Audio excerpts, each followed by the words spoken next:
Hello everyone, this is Neelam. I am your SST teacher. Dear students, I am fine and I hope that you all also fine. Today will be discuss chapter 5th part 2. In previous video, we already explained chapter 5th part 1. Okay student, so please let's come on my chapter. We start chapter 5th part 2. Okay. Remind करना चाहूँगी बच्चों कि एक बार हम देख लेते हैं कि चैप्टर 5 हमारा क्या था। देखिए, Greenland the land of ice and snow, जिसमें मैंने location, imaging facts and climate, vegetation and animal, यहाँ तक हमने आपको एक्सप्लेन किया था। ओके, आज हम इसके आगे से एक्सप्लेन करेंगे। आशा करती हूँ बेटा कि आप अपनी पढ़ाई बेहतर तरीके से कर रहे होंगे। Okay students, life of the people यानी लोगों का जनजीवन कैसा है यहाँ, आइए इसके बारे में हम पढ़ते हैं कि ऐसे बर्फीले स्थान के लोगों के जीवन शैली किस तरह होती है, वो किस तरह के कपड़े पहनते हैं, क्या भोजन में यूज़ करते हैं, कहाँ रहते हैं, उनकी दिनचर्या कैसे बीतती है, उनका पालन पोषण किस तरह से होता है और वो किन किन पशुओं से संबंधित है। आइए उनका जनजीवन, उनके बारे में हम पढ़ते हैं। Okay, the native people of Greenland are called the Eskimos. Native में से होता है बेटा उसी जगह से संबंधित या उसी देश से संबंधित या उस स्थानीय से संबंधित।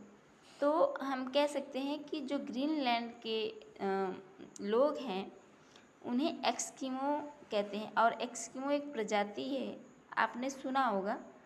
The name Eskimos means eaters of raw meat. It means क्या होता है, एस्किमो जो शब्द है इसका तात्पर्य ये होता है कि ये कच्चे मांस खाने वाला व्यक्ति होता है, ठीक है। But most of the have now mix with other Europeans. लेकिन सबसे बड़ी बात यह है कि यदि अब हम देखें तो एस्किमो जो हमारी प्रजाति है वो क्या है, वो मिश्रित हो गई है, और न केवल वो सिर्फ ग्रीनलैंड ही के स्थान पर पाई जाती है बल्कि यूरोप के अनेक क्षेत्रों, अनेक प्रदेशों में भी पाई जाती है, ठीक है। देखिए, Eskimos have gradually spread across the Arctic region of the continents. देखिए, एस्किमो है ना, वो देखिए खास तौर पे बहुत स्थानों पर फैली हुई या कहीं कहीं छिटके हुए पाई जाती हैं। खास तौर पे आर्कटिक प्रदेश जो है हमारा, ये ध्रुवीय प्रदेश जो है इस महाद्वीप में, ठीक है। They are now found in Russia, यहाँ तक कि अब तो रसिया में भी पाए जाते हैं। The United State and Canada and Greenland, इन सभी स्थानों पर ये जो प्रजाति एस्किमो है अब ये पाई जाती हैं। In Canada they are called Inuits, यानी कनाडा में उन्हें न्यूट्स के नाम से भी जाना जाता है। इन अलास्का दे कॉल देमसेल्फ इनोपिटा, यानी कि अलास्का जो है ऐसे जगह पे वो अपने आप को क्या कहते हैं, Inupiat. Okay, and in Siberia they are called Yupik and यूइटा।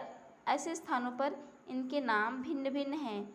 जो हमारी एस्किमो प्रजाति है उन्हें हम भिन्न भिन्न प्रदेशों में भिन्न भिन्न नाम से जानते हैं, जैसा मैंने अभी ऊपर आपको एक्सप्लेन किया। Okay students, the Eskimo are short and stout, यानी ये जो एस्किमो प्रजाति है इसकी जो हाइट है ये छोटी होती है बट ये मोटे और स्ट्रॉन्ग होते हैं। They have yellow skin, high cheek bones and narrow eyes. देखिए, ये जो इनका जो शरीर का बनावट है ना, ये थोड़े गेहुआ रंग में होते हैं, थोड़े से हल्के से चिकने पीलेपन के जैसा होता है, तो ये स्किन गेहुआ रंग में आ जाता है। और इनका जो ये चौड़े फेस वाले होते हैं, यानी इनका जो फेस का बनावट है ये काफ़ी चौड़ा होता है, ठीक है, ऐसा। एंड ऊंचे एंड बोन्स, और इनकी नाक जो होती है थोड़ी सी ऐसी उठी हुई सी होती है ऐसा, और ये छोटी आँख वाले होते हैं। इनकी आँखें जो होती है घुसरी घुसरी, ये थोड़ी छोटी आँख वाले होते हैं। चलिए मैं एक बार दिखा देती हूँ इनका फेस आपको। ये देखिए, जिनके पास बुक नहीं होगा, देख रहे हैं इनका फेस देखिए, थोड़ा चौड़ा है, ठीक है ना, चिक खा बड़ा बड़ा है, छोटे कद के हुए हैं और मोटे हैं, स्ट्रॉन्ग हैं। इनकी आइज़ छोटी होती है जैसे चाइनीज़ की होती है, ठीक है। तो they lead a very hard life, वो बड़े संघर्षपूर्ण जीवन को जीते हैं। Both men and women wear the same type of cloth made from the skin of seal। देखिए यहाँ पे जो औरतें और आदमी दोनों ही एक ही प्रकार के कपड़े पहनते हैं, जो कि सील की चमड़ी, यानी सील यहाँ एक समुद्री जीव है, इसके स्किन से बनाई जाती है। इस कपड़े को दोनों ही लोग पहनते हैं, ठीक है। वॉलरस एंड रिएंडर, खासतौर पर वॉलरस एक जीव है और रिएंडर, ठीक है, ये सबसे भी खाल जो निकलती है उनसे भी ये अनेक प्रकार की चीज़ें यूज़ करते हैं। वस्त्र उसके खाल का पहनते हैं। They wear hooded jacket, scarf, पार्का, और ये इससे जो जैकेट बनाते हैं ना ये लोग पहनने के लिए, उसको हम पार्कस ऐसा इस नाम से जानते हैं। ड्यूरिंग विंटर, सर्दियों के दौरान, द एक्सकीमोज लिव इन इग्लू, सर्दियों में जो एक्सकीमो जाति है ये इग्लू जो बर्फ़ का बना घर होता है उसमें रहता है। Old igloo were made of ice block, देखिए पहले के समय में, पुराने समय में जो हमारा इग्लू होता था वो आइस ब्लॉक से बना होता था, यानी बर्फ़ के टुकड़ों से बना होता था, लोग बनाते थे जैसे ईंट जैसा बना के। But modern igloo can be made of would, लेकिन आधुनिक इग्लू जो है आजकल जो बनाए जाते हैं ये लकड़ी और पत्थर और उनकी चमड़ी वगैरह का प्रयोग करके बनाते हैं ये लोग, ठीक है। The Eskimo can build in igloo in just 2 or 3 hours, देखिए ये जो एस्किमो प्राणी प्रजाति है ये इग्लू का निर्माण 2 से 3 घंटे में कर लेते हैं। ड्यूरिंग समर, और गर्मियों में, the Eskimo live in skin tent called tupiks, गर्मियों के दिनों में ये ठंडे के मतलब ठंड पाने के लिए क्या करते हैं कि जो स्किन का टेंट बना हुआ था जिसे ट्यूबिक्स कहते हैं, इस नाम से जानते हैं, उसमें चले जाते हैं। The Eskimo are excellent Hunter, जो एक्सकीमो प्रजाति होती है ये बहुत तेज शिकार करने में बहुत तेज तराक होती है, ठीक है। The hunts seal, whales, walrus and polar bears, और वो किन किन जीवों का शिकार करते हैं तो सील, वेल्स समुद्री जीव, और वॉलरस तथा पोलर बियर जो कि इस क्षेत्र के प्रमुख जीव जंतु हैं, इनका शिकार ये करते हैं। In the past they used bows and harpoons to hunt animal, प्राचीन काल में वो लोग शिकार करने के लिए तीर धनुष, ठीक है, ऐसी चीज़ों का प्रयोग करते थे। And harpoon is a long spear with a rope attached to it, आप देखिए ना हार्पून कि वो रस्सी से ऐसे मुँह में से लगा के ऐसे खींच कर मारते हैं, तो इस तरह से वो इससे जुड़ा हुआ होता है। The Eskimo make use of almost very part of the hunted animals, देखिए जो एक्सकीमो प्रजाति हैं वो जिन प्राणियों का शिकार करते हैं वो उनके शरीर के भिन्न भिन्न भागों का अलग अलग प्रयोग करते हैं, ठीक है। They use its flesh of food, इनका मांस खाने के लिए यूज़ करते हैं। इट्स ब्लोब, और यानी जो उसकी चर्बी होती है वो उसको जलाने के लिए यूज़ करते हैं। उसका भोजन मतलब उसको जलाकर भोजन या तेल डालकर उसका भोजन पकाते हैं। The bones and tendons are use to make needle, harpoons and heat and thread, अब देखिए जो उसकी अस्थियाँ होती हैं, हड्डियाँ जो होती हैं उसका वो लोग नीटिल, हार्पून्स ये सब बनाते हैं, और उसमें जो रेशे निकलते हैं ना, ऐसा रेशीला भाग जो स्किन का निकलता है वो लोग उसका थ्रेड यूज़ करते हैं। The skin use to make small boats, और ख़ास तौर पे जो काफ़ी लंबी चौड़ी चमड़ी होती है, उसकी स्किन होती है, उसका वो लोग छोटे बोट बनाने के लिए भी यूज़ करते हैं। आगे क्या है, rearing sheep and farming are the main occupation of the people, अब देखिए यहाँ के लोगों का जो कृषि कार्य पालन है तो क्या करते हैं ये कि शीप यानी भेड़ों को पालना और कृषि करना, ठीक है, इनका जो मुख्य व्यवसाय है। Some people are also engaged in fish processing, और कुछ लोग मछुआरे का काम करते हैं, मतलब जानते हैं ना, फिश पकड़ने का, मछली पकड़ने का भी कार्य करते हैं। The official language of Greenland are Greenlandic, जो यहाँ की व्यावसायिक भाषा है वो ग्रीनलैंडिक है। And Danish English is also spoken widely across the country, और पूरे ग्रीनलैंड में जो इंग्लिश डैनिश इंग्लिश है उसका प्रयोग किया जाता है, ठीक है।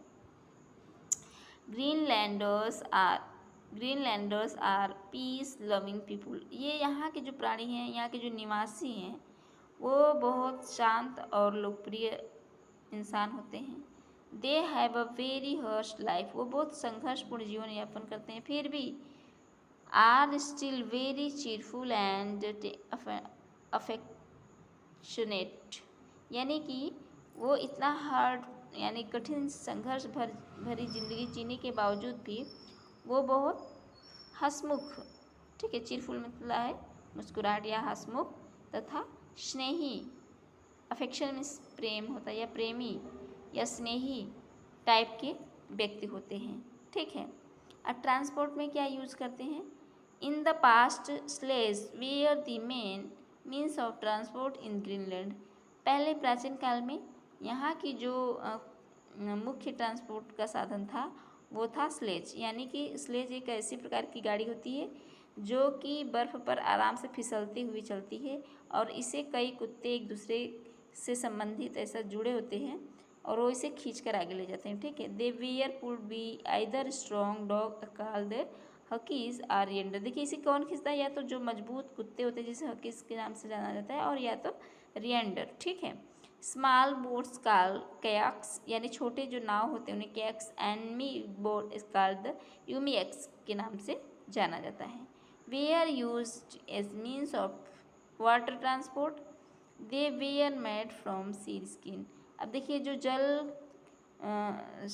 जलीय संसाधन है, ठीक है ना, वाटर ट्रांसपोर्ट, वो जो हमारा सील होता है उसकी स्किन से बने वोट का यूज इन सब में यूज होता है। मॉडर्न ग्रीनलैंड, अब ये आधुनिक ग्रीनलैंड की क्या कंडीशन है उसको हम जान लेते हैं। आई एम सॉरी, जस्ट बेटा लाइट एक मिनट क्लिक करिए, लेकिन हम वहीं से एक्सप्लेन करेंगे।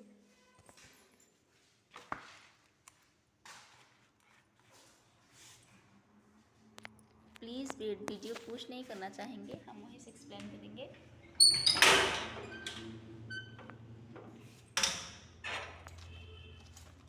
प्लीज़ आप बने रहिए।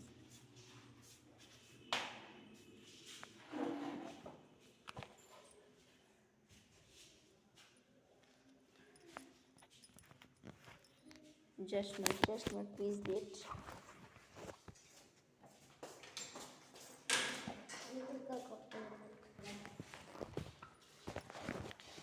आई थिंक कि अब आपको शो हो पा रहा होगा, ठीक है। Modern Greenland, okay. The life of Eskimo has undergone many change in the recent time, अब देखिए कह रहा है कि प्राचीन काल की अपेक्षा आधुनिक काल में जो एस्किमो जाति का जनजीवन था उसमें काफ़ी बदलाव आया है, ठीक है। They now used motorised sledge cart ski tours, अब देखिए वो पहले कुत्ते गाड़ी यूज़ करते थे, अब ये मोटर से बने स्लेज को यूज़ करते हैं जो बिना कुत्ते की हम चला सकते हैं। फॉर ट्रांसपोर्ट यानी ट्रांसपोर्ट के लिए they use rifle and guns in place of harpoon for hunting, पहले लोग हारपून का यूज़ करते थे शिकार करने के लिए, अब इसकी जगह वो पे राइफल गन्स आदि का प्रयोग करते हैं, ठीक है। School colleges and hospital have been set up in town and cities, अब वो इन जगहों पर देखिए स्कूल और कॉलेज तथा हॉस्पिटल आदि भी स्थापित कर दिए गए हैं इन शहरों में। There is a compulsory and free education for the children up to the age of 14, देखिए गवर्नमेंट स्कीम के अनुसार 0 से 14 ईयर के बच्चों के लिए निःशुल्क शिक्षा की व्यवस्था भी की गई है। The cities of Greenland have air links with European and American city. अब देखिए, जो यहाँ का ग्रीनलैंड का शहर है वो अन्य शहर जैसे यूरोप, अमेरिका आदि शहरों की तरह यहाँ भी उस तरह की व्यवस्थाएं की गई हैं। Greenland is no longer a lonely land. अब पहले की अपेक्षा ग्रीनलैंड अकेला नहीं रह गया है। Nuuk is the capital of the Greenland, यानी जो नोग है ये ग्रीनलैंड की राजधानी है। It was earlier known as the Godthab, और ये पहले गोर्थैप के नाम से जानी जाती थी। Holsteinsborg or Sisimiut is the second biggest town. ये जो है ना यहाँ की सबसे बड़ी दूसरी शहर है। It has a big ship building yard. यहाँ पे ना बहुत मतलब कि काफ़ी बहुत बड़ी शिप बिल्डिंग यार्ड की निर्माण किया गया है। ठीक है, अब देखते हैं चैप्टर आगे है हमारा या नहीं। Please wait. No guys, chapter finish हो गया है। सेकेंड पार्ट में हम न्यू वर्ड्स रिकॉल, इसकी exercise, word meaning, question answer लेके आएंगे।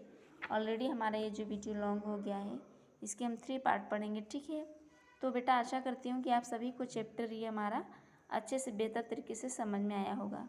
ठीक है, चलिए मिलते हैं नेक्स्ट वीडियो में। तब तक के लिए take care for himself. Okay, bye bye.